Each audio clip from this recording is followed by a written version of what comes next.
Demandez et vous recevrez. C'est un sujet que j'avais commandé à Chantalane et puis je m'attendais pas à ça aujourd'hui, mais on va parler de testostérone et d'andropause, une chronique pour les hommes. Merci Chantalane. Ben, tu t'attendais à quoi, cela? Et tu m'as dit, je veux qu'on parle d'hormones masculines. Je t'ai dit, OK, mais moi, je livre. Ben je vois ça, ben je me suis dit dans les prochaines semaines là. Alors je suis très très content parce que depuis la chronique sur la ménopause, ben moi j'évalue pas mes symptômes, mais j'évalue mon comportement, mon caractère, ce qui se passe, qui peut expliquer certains de mes états. Et je suis sûr que je vais en apprendre davantage avec toi aujourd'hui. Bon, c'est super.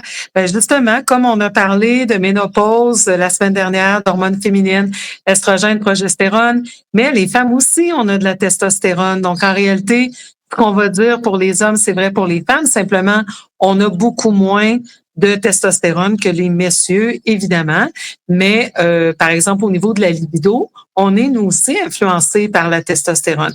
Alors, vous, les hommes, hein, c'est toujours moins compliqué, les gars. Nous autres, on a un jeu réellement entre ces trois grandes hormones.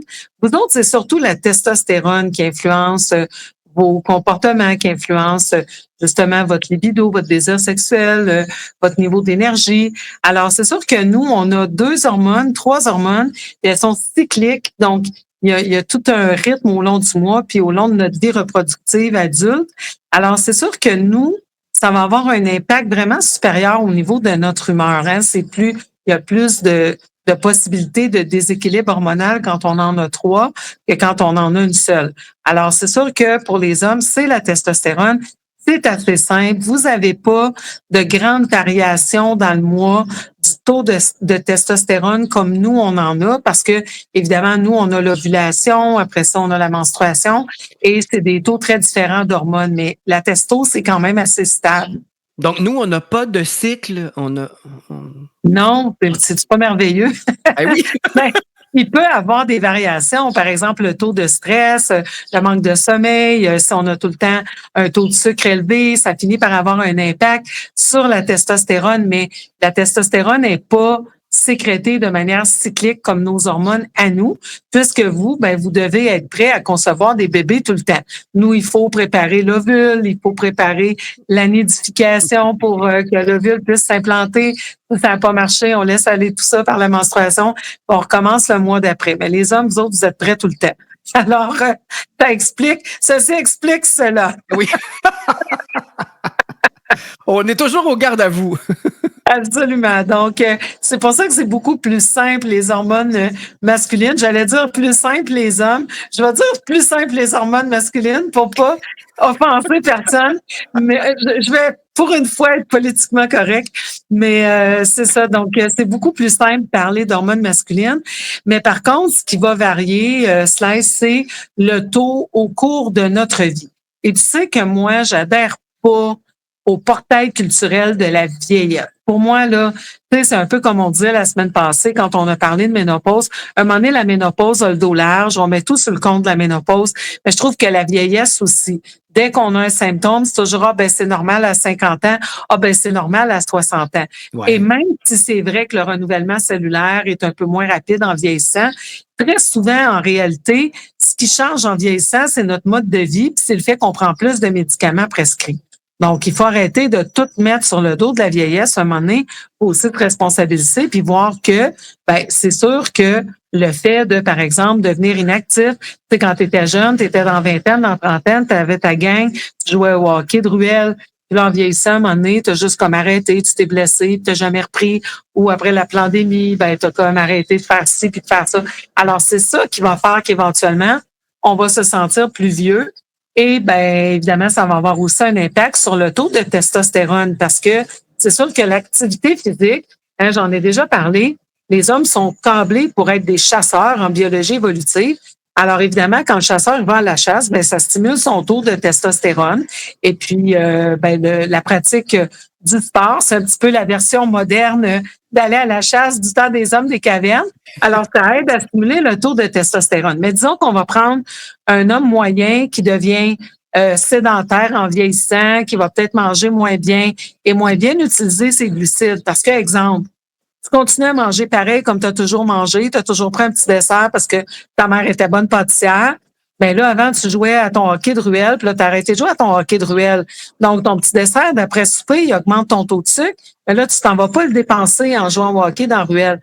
Alors, tranquillement, tu commences à prendre du poids. Puis là, tu mets ça sur le dos, de la vieillesse puis de l'andropause, mais en réalité, c'est parce que tu as changé des choses dans ta vie. Alors, si tu es plus inactif puis tu fais pas de changement à ton alimentation, ben tu risques d'avoir un taux de glycémie, un taux de sucre plus élevé. Et l'hyperglycémie et le diabète sont des ennemis aussi de la testostérone. Ça va avoir un impact négatif sur le taux de testostérone. Donc, le fait d'être sédentaire, le fait de ne pas avoir une bonne gestion du taux de sucre, le stress également. C'est sûr qu'en vieillissant, des fois, on a plus de responsabilités aussi, vous me direz, mais le taux de stress va avoir un impact majeur. Un peu comme quand j'en ai parlé au niveau de l'impact sur la ménopause, eh bien, c'est que les précurseurs, dans le cas des hormones stéroïdiennes comme estrogène, progestérone et testostérone, les précurseurs sont essentiellement le cholestérol qui est converti en DHEA. Et donc, si on prend le cholestérol pour fabriquer des hormones de stress comme le cortisol, eh bien, évidemment, on n'en aura plus autant pour pouvoir fabriquer estrogène, progestérone, testostérone. Parce que faut comprendre que la testostérone est convertie par la suite en estrogène. Donc, on parle, par exemple, du cholestérol et on peut aller vers la progestérone et on peut aller vers testostérone et estrogène ou vers les glucocorticoïdes comme le cortisol. Alors, on parle toujours de la même matière première. Alors, il faut comprendre que si on en prend plus pour faire du cortisol, on en aura moins pour faire nos hormones sexuelles. Donc, le stress va avoir un impact négatif vraiment important au niveau de la testostérone. Bon, évidemment, aussi au niveau de la libido et tout ça. Et j'avais expliqué quand on a parlé des hormones du cycle reproducteur féminin que le corps, dans sa grande sagesse, si on perçoit qu'on est dans un état de stress, bon, réel ou imaginaire, là, on peut s'imaginer qu'on va perdre notre emploi et que l'économie va mal aller et qu'on va être malade et qu'on va finir notre vie seul. Bon, tous ces stress-là mentaux qu'on se met, les stress donc imaginaires, eh bien, si notre corps perçoit qu'on est dans un environnement qui est hostile, qui est dangereux, ben c'est pas le temps de faire des bébés. C'est pas le temps d'être enceinte, c'est pas le temps d'allaiter. Alors le corps, dans sa grande sagesse, si on vit du stress, il va favoriser la production d'hormones de stress et réduire les hormones qui sont associées à notre cycle reproducteur, dans le cas des hommes, la testostérone. De toute façon, on le sait, quand les hommes vivent des stress importants, par exemple des stress financiers, des pertes d'emploi, en général, ça va affecter la libido. C'est comme on n'a pas besoin d'être scientifique pour comprendre ça. Alors, Ouais. encore une fois, ce qu'on met souvent sur le dos de la vieillesse et de l'andropause, ben c'est le fait qu'on a des stress, qu'on a un mode de vie qui ne supporte pas la bonne production de testostérone. Alors, l'autre problème, un peu comme pour les femmes, je vous ai expliqué durant le podcast sur la ménopause que quand on va chez le médecin conventionnel, on teste nos hormones stéroïdiennes par une prise de sang. Mais la prise de sang ne peut pas bien nous donner un tableau réaliste de ce qui se passe avec nos hormones parce que ce sont des hormones qui sont liposolubles, donc solubles dans le gras. Et là, on les teste dans le sang qui est un milieu aqueux.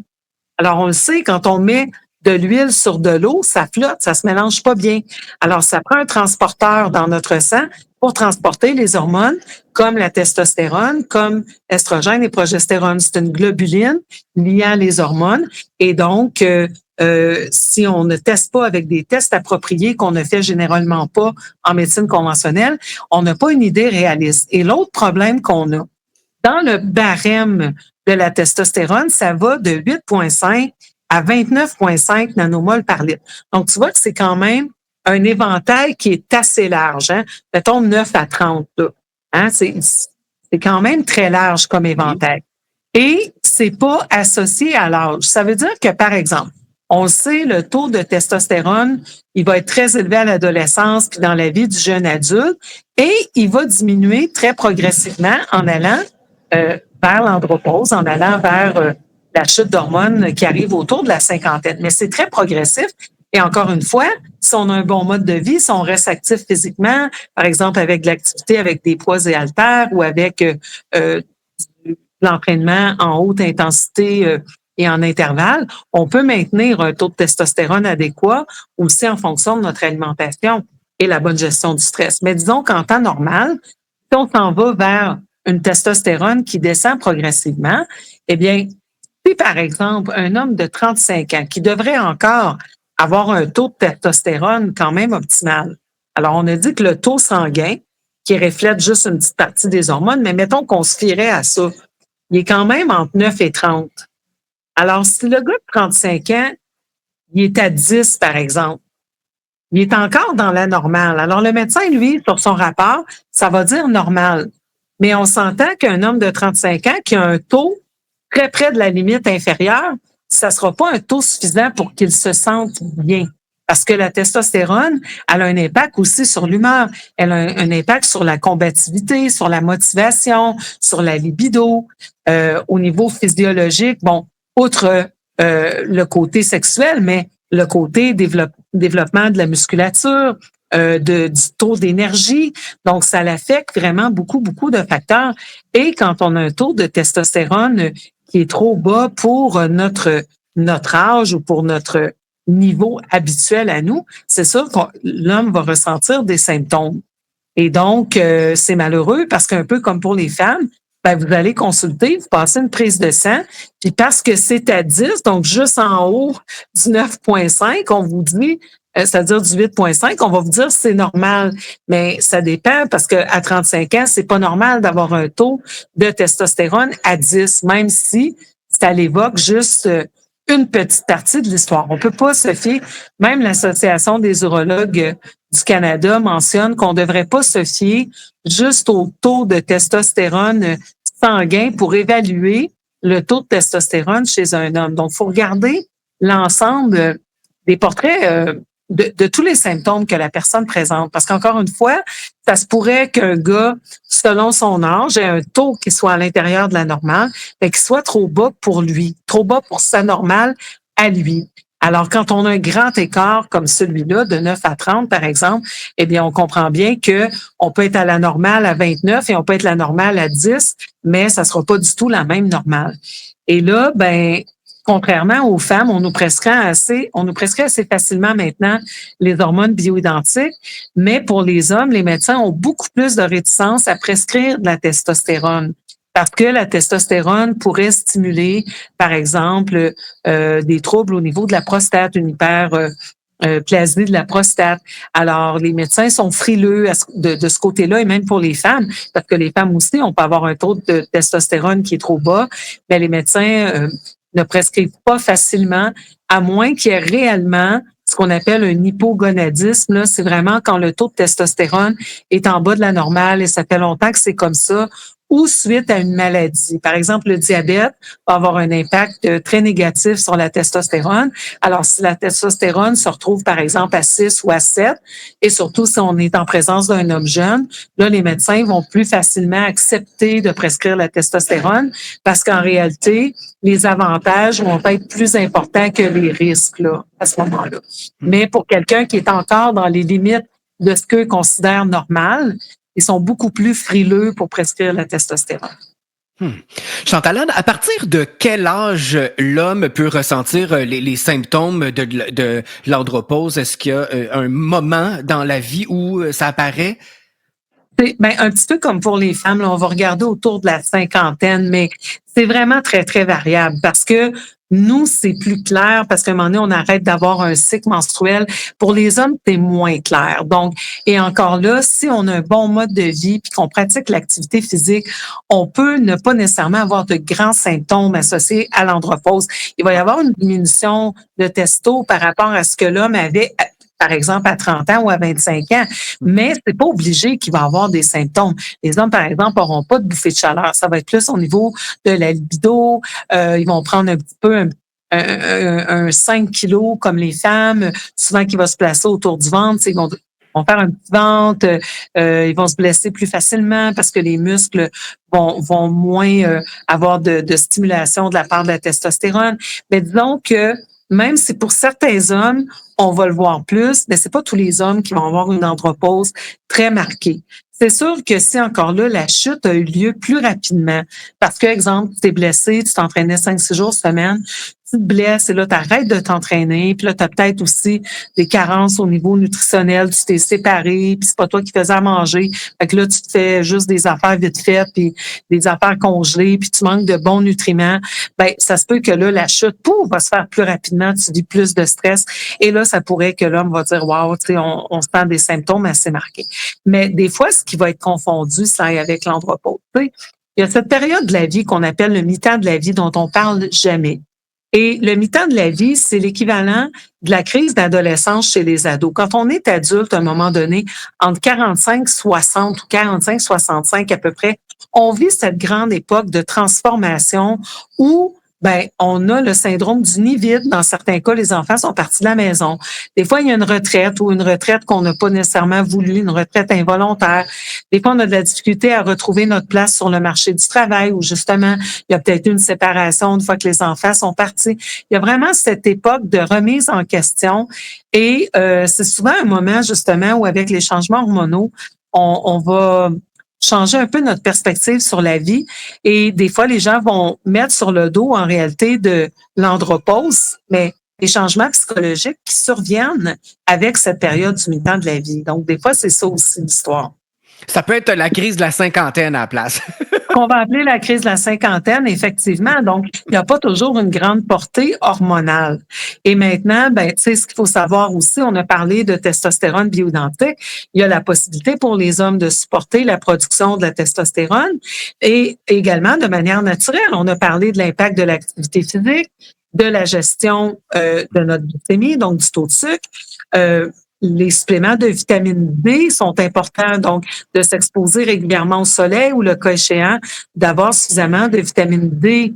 Le zinc est super important aussi pour la testostérone, mais aussi pour la production de spermatozoïdes. Ensuite, il y a des plantes comme par exemple l'ashwagandha qui vont être intéressantes. On a parlé du fait que les hormones stéroïdiennes sont faites à partir de cholestérol.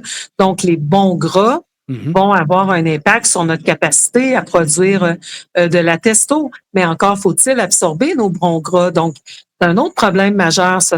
On prescrit tellement les médicaments hyperacides à tout le monde, puis les médicaments hypocholestérolémiants comme les statines.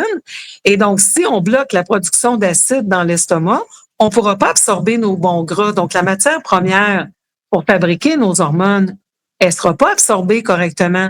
Et c'est la même chose si on bloque l'absorption des gras parce qu'on prend des statines comme Pravachol et compagnie, ben ça va être très difficile d'avoir un taux d'hormones normal. Alors, il y a plusieurs facteurs, encore une fois, qu'on va mettre sur le dos de l'andropause, mais qui sont en réalité reliés à certaines prises de médicaments, à notre mode de vie, au taux de sucre qui est pas adéquat ou à cette crise du mi-temps de la vie. Bon, ben, Chantal Anne, je veux pas sonner macho, là, mais après cette chronique-là, je trouve que on est vraiment moins Ça compliqué va qu'une bien, femme. hein? On est moins compliqué qu'une femme. Ben oui. C'est Chers amis, tellement vrai. si vous voulez consulter Chantal Anne, elle est disponible via Messenger sur sa page Facebook. Allez aimer la page professionnelle de Chantal Anne Dumas, naturopathe, et vous pouvez prendre rendez-vous avec elle pour une consultation. Hommes et femmes, hein, on peut régler toutes sortes de Absolument. problèmes de Hommes, santé. femmes, ados, enfants, je fais de tout depuis 27 ans. C'est sûr que j'ai un petit faible pour les hormones, mais tout le monde est bienvenu en consultation si vous sentez l'appel. Ben oui, mais on a des hormones, nous aussi. Bien sûr. Tout ça, c'est incroyable, Chantal Anne. C'est incroyable. Ben oui, j'ai voulu choisir. Bon, on s'enlignait pour une autre chanson qui était illégale au Canada, mais j'aime beaucoup. J'étais dans un petit beat compas, donc de musique haïtienne et incroyable du groupe Harmonique est un classique. Et ben oui, les messieurs sont incroyables et on les aime, même si j'ai tendance à parler plus souvent des femmes et à faire des activités pour les femmes. Mais évidemment, nos messieurs sont incroyables aussi. Ben merci d'avoir acquiescé à ma demande, Chantal Anne. On se retrouve la semaine prochaine. Ciao!